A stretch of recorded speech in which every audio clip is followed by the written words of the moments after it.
Episode 7 of Indie Pub News with Michael Gallagher.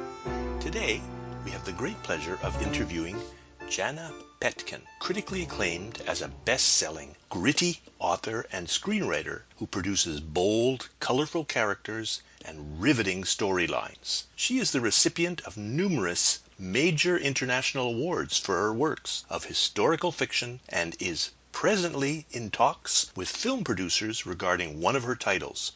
Most recently, the German Half-Bloods, the Half-Bloods Series Book 1, and the Vogels on All Fronts, the Half-Bloods Book 2, garnered a #1 bestseller in hot new releases in the Russia and the former Soviet republics category. A warm welcome to Jana Petken. So hello, Jana. It's so nice to have you here today. Hi, Michael. Thank you for having me on your show. It's a real pleasure. You know, Jana, I feel strong emotions when I walk down the streets of your settings and get plugged into the hearts of your characters. Tell me a bit about the influence of love and family on your work. To be honest, my real family doesn't have a great influence, probably because I've been traveling most of my life, and that's where I get the influence from, is the people that I've met on my travels. First of all in the Royal Navy, and then as a tour guide, and then with British Airways, and of course I was the bodyguard for the Saudi royal family for 12 years. So I'm a traveller, and the sights and people that I've met have probably been in all of my books. Okay, so that's sort of interesting. I wasn't expecting that at all. That really threw me for a loop. I thought it would be sort of a big family story. Your settings and images, especially in Russia, are so fresh. Do they come from personal experience? I think with me it's more a case of pure imagination mixed with an awful lot of research. I probably do more research than is actually necessary, but for me to get a feel, I need to read everything and learn everything and see everything, whether it's videos or old newsreels. And then my imagination kicks in as to how I would actually feel if I was in their situation. And that's kind of the way I write most of my scenes, really, from the weather to the landscape. I wonder if you could tell me, if you're going over these things, how long it takes you to write one of these books then, including the research? Actually, I have to be honest, I'm a bit of a prolific writer in the sense that I'm obsessed, so I work 7 days a week. I start very, very early. I'm out with the dog before 7 and I'm at the computer at 7:30, and I don't stop writing usually till about 1 in the afternoon. And, that's long enough, because after that, I don't care who you are, the mind slows and words are not flowing. But I'm very, very disciplined, and so I've written so far that in the German Half-Blood series over 1,200 pages, and it's just under a year to have written and published both books. Okay. I read that you served in the British Navy.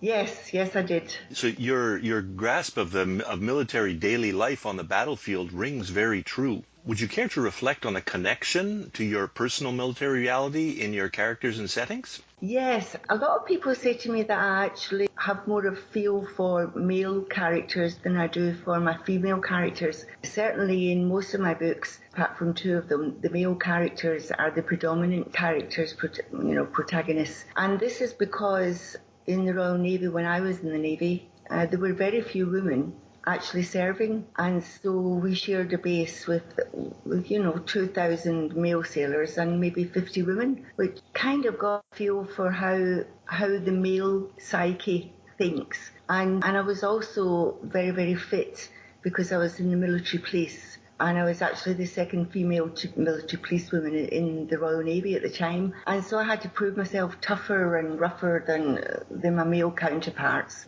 just because I was a woman. So that sort of background has given me this, I think, rough feeling for battlefields and for even some of the language that's used. Oh, that's really interesting. I was going to jump ahead to another question. I found actually that your women are very feminine and vulnerable, yet powerhouses. They're strong at the same time. I especially love the Polish woman spy Clara that fell in love with Max Vogel. It's a credit to your writing the way their story unfolds. Tell us, when in the planning did that part of the story come to be what it is? And I don't want to be a spoiler. I just need some insights into the planning process. Well, this is the funny thing, and you're going to laugh, and anyone who's listening might say this is really stupid, but I don't actually plan the story at all. I go from chapter to chapter with rough ideas in my mind, and Clara was a character who was supposed to have a total part in the whole thing and disappear, and something happened in Paris, and that was it. She was off to a new beginning all of her own, and that's what happens. I go down a road, I see a turning, it could be a very, very slight bend in the road, I take it, and I end up in a whole new district. You don't ever paint yourself into a corner? No, because I believe there's always another road to get out of the corner. That's really interesting. I'm a pantster as well when I write, and everybody's always telling me I should plan more. Yeah. So you probably understand what I mean. I just think writing is the unknown of what's actually going to come in the pages, and I think there's a tendency with a lot of writers, especially first-time authors, to do an oversight of the book, to plan, to do charts, to identify characters right at the beginning, their roots, and sometimes it can actually box an author in and take away the opportunity to explore something really special. Yeah, I agree with you completely there. Absolutely true. You know, I love some of your characters, and I think Paul, he drives me mad with his impulsiveness, but that's what makes him so believable. Yes, I think with Paul's a very, very tricky character because he actually knows that he's doing something which is against his principle and conscience, and yet he carries on doing it, and I want to punch his face sometimes, you know? Yeah. Do you use character sketches at all, or do you just go from putting your fingers on the keyboard? I put my fingers on the keyboard, and of course my characters in nearly all my books are foreign in some sense or another. And so I will go to a page that says, say, Polish Christian names, Polish surnames. The character's got a name within 2 seconds. I just pick a couple of names that I like, and it goes from there. So again, very short on the planning. And Michael, I'm not saying the way I do it is correct, because I could maybe learn from someone that does plan a bit more and plans out their characters. But unfortunately, after, I'm on my 10th book now, and that's the way I do things, and I think I've got into the habit that I'm just not going to break. Yeah, well, it's a good habit. I'm trying to solidify that very same habit. Oh, very good. I feel better now. Yeah. Your writing is such a solitary existence. How did you manage the transition from a military sort of rough and tumble career to becoming a screenwriter and novelist? Well, that was a long process, because after I left the military, I went into tourism and so continued travelling. And then during the first Gulf War, I was working security at the BBC in London, and I was headhunted from there to the Saudi royal family, which is actually the ruling family now, the present ruling family. And I'm sorry, Michael, I forget the question. Yeah. It's sort of solitary, the writing existence, and you made it.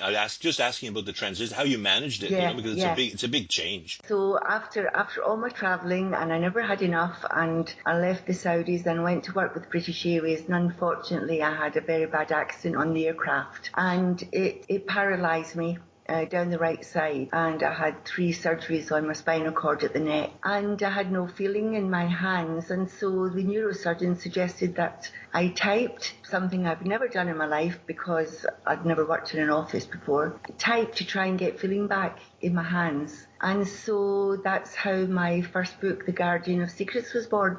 I bought myself a computer, started typing, and started writing the story.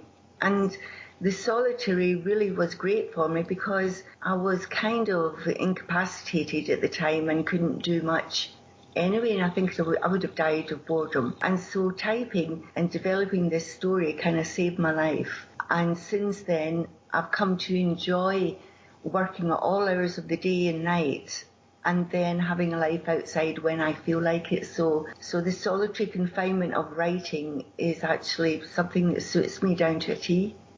Boy, that's really a very interesting thing. What a wonderful silver lining story that is. Yeah, funny that early in my career I lost the use of my right arm. and had to do something and got. Wow. I used tango. Actually, tango dancing was the silver lining for me and my wife. Yeah. It was that's what brought back. Anyway, I'm digressing. So that's really an interesting story about you. Thank you very much for that. Most publishers shun sagas nowadays. What made you take the saga route when you put pen to paper? I have a habit of using multiple characters in my book and giving them all a spotlight. You probably have noticed that I very often separate the family completely throughout the book, giving them their own lines. But when I started writing, I was told never to use a prologue, and yet most of my books have prologues. I was told that sagas weren't popular, but I'm the sort of person, I'm of a certain age, and I always have been. I'll do what I want. It's my creativity. It's me who has to enjoy writing it and feel good about it. And I never set out to please a publisher. I never ever sent my work off to a publisher, so I really don't give a damn what they think, to be honest. It's worked for me.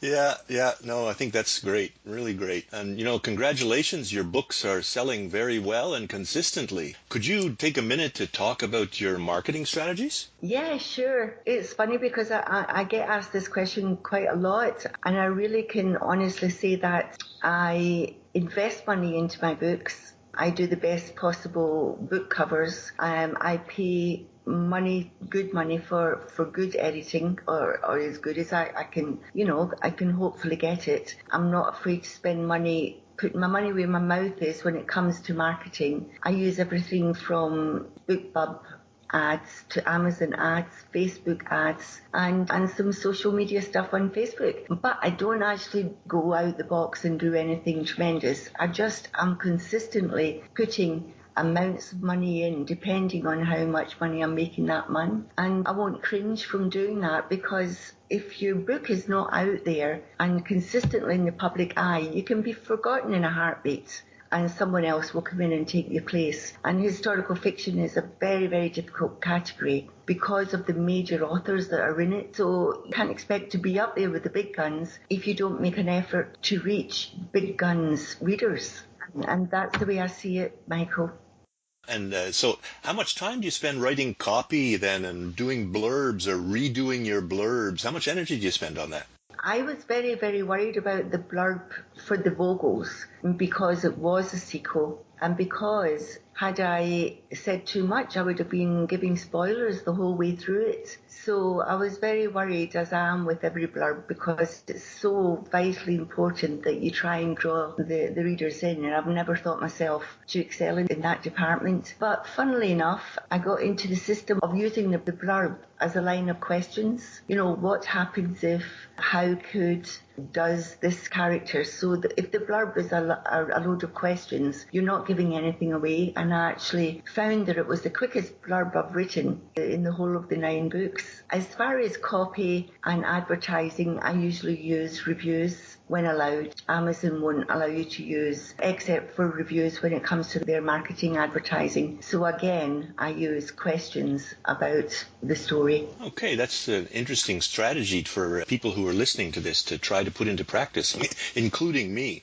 I hope so, because I've been doing this system now for about 5 years, and I think I'm finally getting the hang of it, although you never truly do, otherwise you'd be a bestseller 365 days a year. But it is something that's worked for me, and I would suggest, if you're stuck, tell your readers that have a go. You've got nothing to lose, because if you're an independent author, you can change your strategies. Yeah, I'm an independent author as well. That's why this podcast is basically for independent publishing. Oh, that's great to hear.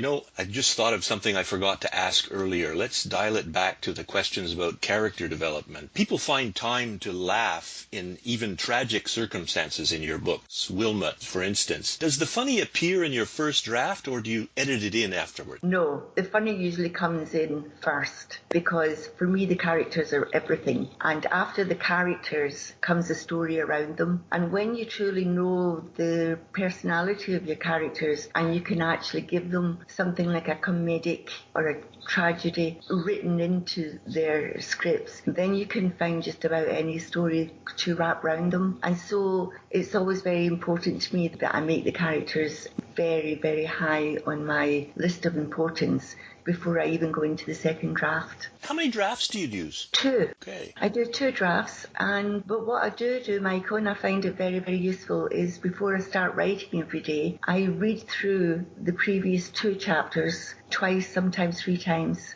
And I do this because it gets me in the mood and it gives me a good solid base to move on. Okay, though I wouldn't pretend to be a writer of your caliber, in some ways we are kindred spirits, as I found out also in your Silver Lining story. A visit to Dachau concentration camp in the mid-70s really started my writer's journey. I went to Israel directly after seeing the camp, and as a result my stories lean heavily on the emotions generated with my experience there. Care to comment? Well, I can imagine that. And one of my biggest regrets is that I wrote The German Half-Bloods without being able to visit the camp. Usually I like to actually go to the places, no matter where it is. I like to go and have a feel for the place and see it with my own eyes. I think that is the greatest gift that an author can give her readers, is to actually be true to what they've seen themselves personally, because it adds more. But my view is that, again, I might be a bit of an empathic sort of person who can get a feel through research and through victims and survivors' testimonies, which is what I really like to do when I'm researching my historical novels. That was a bit difficult in the Flock trilogy because it was set in the 1500s. There's not many written testimonies of the day, or not, there was. If you look hard enough, you can find books and you can find people that actually lived through these times speaking. And then hopefully you put your own imagination to it and get it under the skin of these people. Tell us something about the project you're currently working on, the 3rd book, if you would. Yes, I'm actually very, very surprised that it's going so well at such an early stage. And that can mean it's actually going to be a very, very good flowing book, or I'm going to completely make a mess of things. Yeah, it's going to be one or the other, because it really is going. But then again, when it comes to the 3rd book, after 1,200 pages, you don't need to worry about setting the scene. You don't need to worry about setting the character's character, if you like, because they're in place. You just have to grow it, and you need to give a really good progression of where the story ended. And that's what I'm trying to do by starting with one of the 3 lead characters, which are rounded out, in my mind, the 3 brothers. And so I'm just taking it very, very calmly. And I know that I have a lot of work to do in this book, because I have 3 years of war to get through in this final book. And I've already received a letter from a reader saying, how are you going to do it? You're still in 1942 and you've written 2 books. So that is going to be my biggest challenge, Michael, is to actually get to the end of the war without rushing the story. This has been a real pleasure for me, and an eye-opener in many ways. I'm really happy to have talked to you, and I'd like to know if you would do this again when your next book comes out. I would love to come back on it. It's been great. It's been a pleasure for me. And you've been such a great host, because you've allowed me to, to be free. And, just as a postscript, I'm not perfect, but I would love to help any aspiring author out there who thinks that anything I say could be beneficial. So yeah, I'm all for helping other authors and not for standing in their way. And it's been a real pleasure. And I think it's great that you, as an author, you're doing this for other authors. So I really admire you, Michael, for the work that you're doing. Well, I have to say I admire you too. Mutual admiration society here. And I hope our arms tell the tale in our next 10 books. Well, thank you very much for doing this. Thanks for dropping by, Jana, from all of us here at Indie Pub News. I really enjoyed talking to you and reading both of your 2 most recent historical novels, The Half-Bloods and The Vogels on all fronts. Just type JANAPETKEN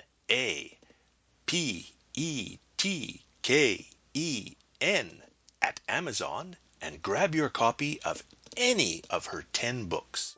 If you enjoyed this podcast, don't forget to sign up at iTunes Podcast or your favorite podcast channel. See you soon.